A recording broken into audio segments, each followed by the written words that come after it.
If you're watching this video, chances are you're in the lower end of income earners, or you have a low net worth, or both. That would put you in stage 1 of our pyramid, survival. You're living paycheck to paycheck, you have little or no savings, high stress around bills, and the focus of income stability and not investing. The priority here is to keep your head above water and start building out that emergency fund. In today's video, I'm going to go over what I believe are the proper steps you should take and in what order to achieve financial independence. The first stage is stability or building your safety net. The main goal here is to stop all financial leaks, because if you start investing and you want to get your money working for you while still having these leaks, first let's go over these leaks. These leaks are almost always debt, specifically high interest debt. Think of this as if your investments are in a bucket and the water in the bucket is your money. If you are dumping any amount of money into this bucket or water, it's going to leak through the holes faster than you can keep up with it. This is why we're going to be putting off investing first and instead start by focusing on simply getting our finances in check to the point we can pay off all of our bills on time. Then we're going to build out a small $1,000 emergency fund. Then lastly, but most importantly, begin to pay down high interest debt. You want to begin to control your money rather than letting your money control you. The next stage is where you start to accumulate wealth, and with that comes security. At this stage, you're safe. You're not just surviving.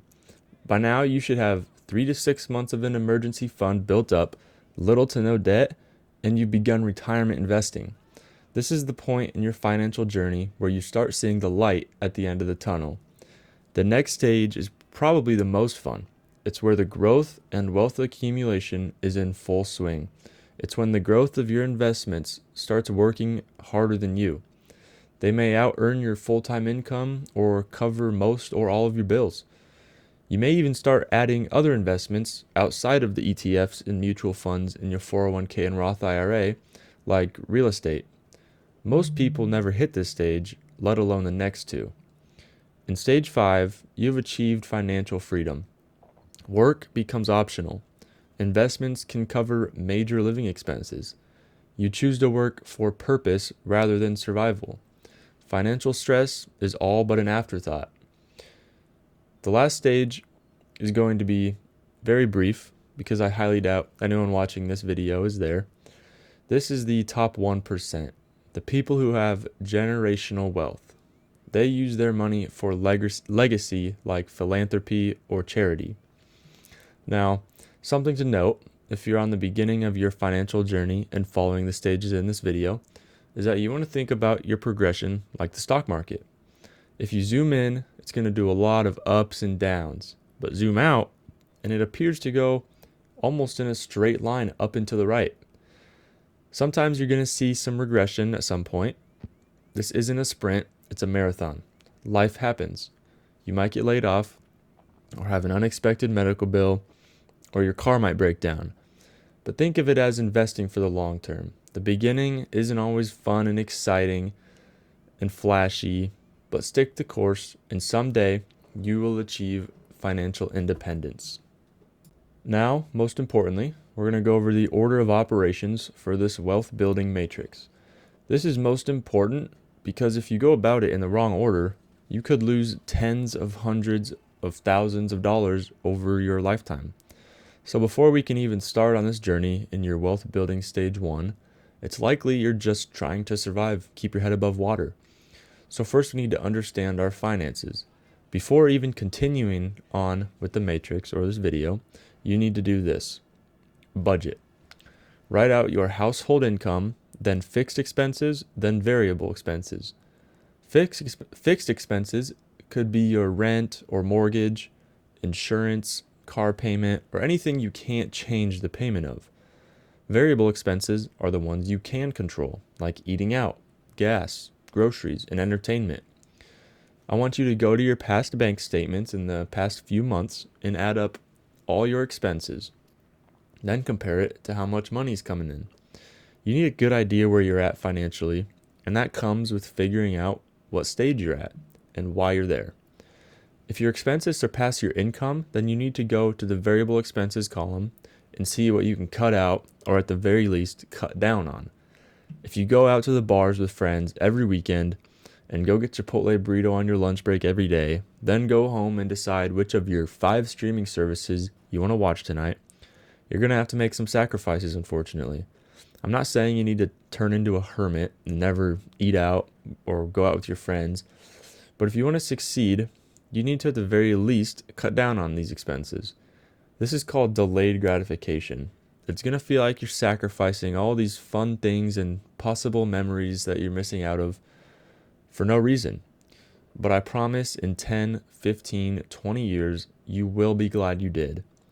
Now, with all that being said, you can't even begin the process in this video if you spend more than you make. So go get that taken care of first, then come back. Step 1 is the emergency fund. This money never, ever, ever gets touched unless it is an absolute emergency. This isn't a house fund or a car fund. Emergency means emergency. This is going to get built up more and more over time, but for now, whatever your living expenses are for 1 month, save that much. Throw it in a high yield savings account or money market account so it will grow a little bit too. You're probably wondering why we don't throw this money in the stock market, since on average it does at least triple what the savings account yields.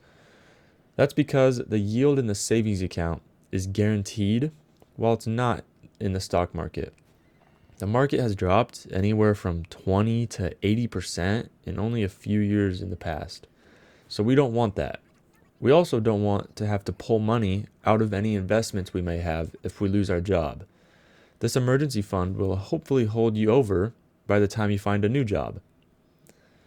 Next, we want to max out our employer 401k match. This is literally free money. If the max you can put into this and still receive the 100% match is $2,000 per year, that's an additional $2,000 on top of that for free. Think of it as if you bought a stock at $10 and tomorrow it was guaranteed to go up to $20. It's a guaranteed 100% return on your money overnight. You cannot find this return anywhere else. Next, we're going to pay down all of our debt beside our home. The method to go about this is in order of highest interest rate to lowest. If you have a $100 debt at 25% APY, but a $5,000 debt at 5% APY, you may think to tackle the $5,000 debt first, but are actually going to do the $100 debt just because of how unbelievably fast that will compound at 25%. A way to think about paying off high interest debt is to think of it as a return on your money. If you pay off that 25% APY loan we just talked about, think of it as a 25% return on your money. That's going to beat the stock market probably 9 times out of 10. Moving on now, we're going to start this next step by opening and funding a Roth IRA. This is one of the most powerful ways for the average Joe like you and I to build serious wealth. That's because 100% of the capital gains you make inside the account are tax-free. However, there's a catch. You can only contribute $7,500 per calendar year, and this money is only tax-free after 59 and a half years of age. Although your contributions can be pulled at any point in time. As an example of how powerful this is, if you max this out, so $7,500 a year or $625 a month for 30 years, you would have ended up putting in around $225,000 in of your own money, but the total account balance would be just over $1.5 million. So around $1.3 million in pure profit, not to mention tax-free.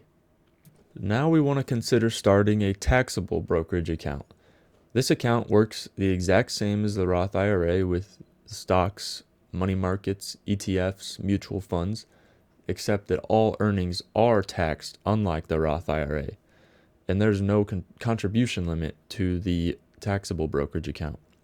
If you can find the income to get your employer match in the 401k, max out a Roth IRA, and contribute to a taxable brokerage account while having no debt, You, my friend, are going to be very, very wealthy someday. This is going to put you in the growth tier if you are here, the one that I said most never reach. So you're doing fantastic by now. So the main reason we want to start a taxable brokerage is because let's say you've amassed such wealth between all of your accounts that you want to retire at 45 or 50. The Roth IRA and 401k are only withdrawable tax and penalty free after 59 and a half years of age. So you're going to want something to bridge that gap for the next 10 to 15 years. And the taxable brokerage account is going to be that bridge for us. So if you've got all the retirement accounts funded, no debt, and 6 months of an emergency fund, you're in a really good spot. Soon, work will become optional. Now, the last step is something I want to touch on that some consider to be a wealth hack, and that's an HSA or a health savings account. If you have access to full benefits from this, it could be up there with the Roth IRA in terms of priorities of accounts to fund. This is an account that is tax deductible going in, it grows tax free, and it is withdrawn tax free for qualified medical expenses. No other account has triple tax advantages like the HSA. Used correctly, and this account, although labeled for medical bills, could be your main retirement account. Anyways, by now is when we consider alternative wealth building methods. Some of these may include, although not alternative, contributing more to the taxable brokerage account and throwing a small percent of the portfolio in some high quality single stocks. Maybe consider buying Bitcoin and or Ethereum. Real estate, private investments. Now, let's circle back to the image I showed of how much money you'd have after contributing $625 a month for 30 years, which was at an 11% gain per year. Now let's say, since you're an accredited investor, that's just someone with over $1 million in capital. When you gain that label over your name, you get the privilege of investing in private companies. Let's say you take some well-calculated risks within some real estate deals and make some investments into private companies and squeeze out a few more percent.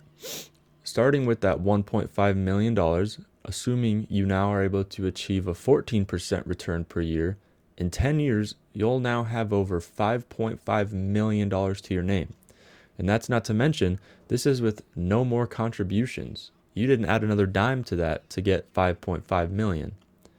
It is 100% compound interest by now.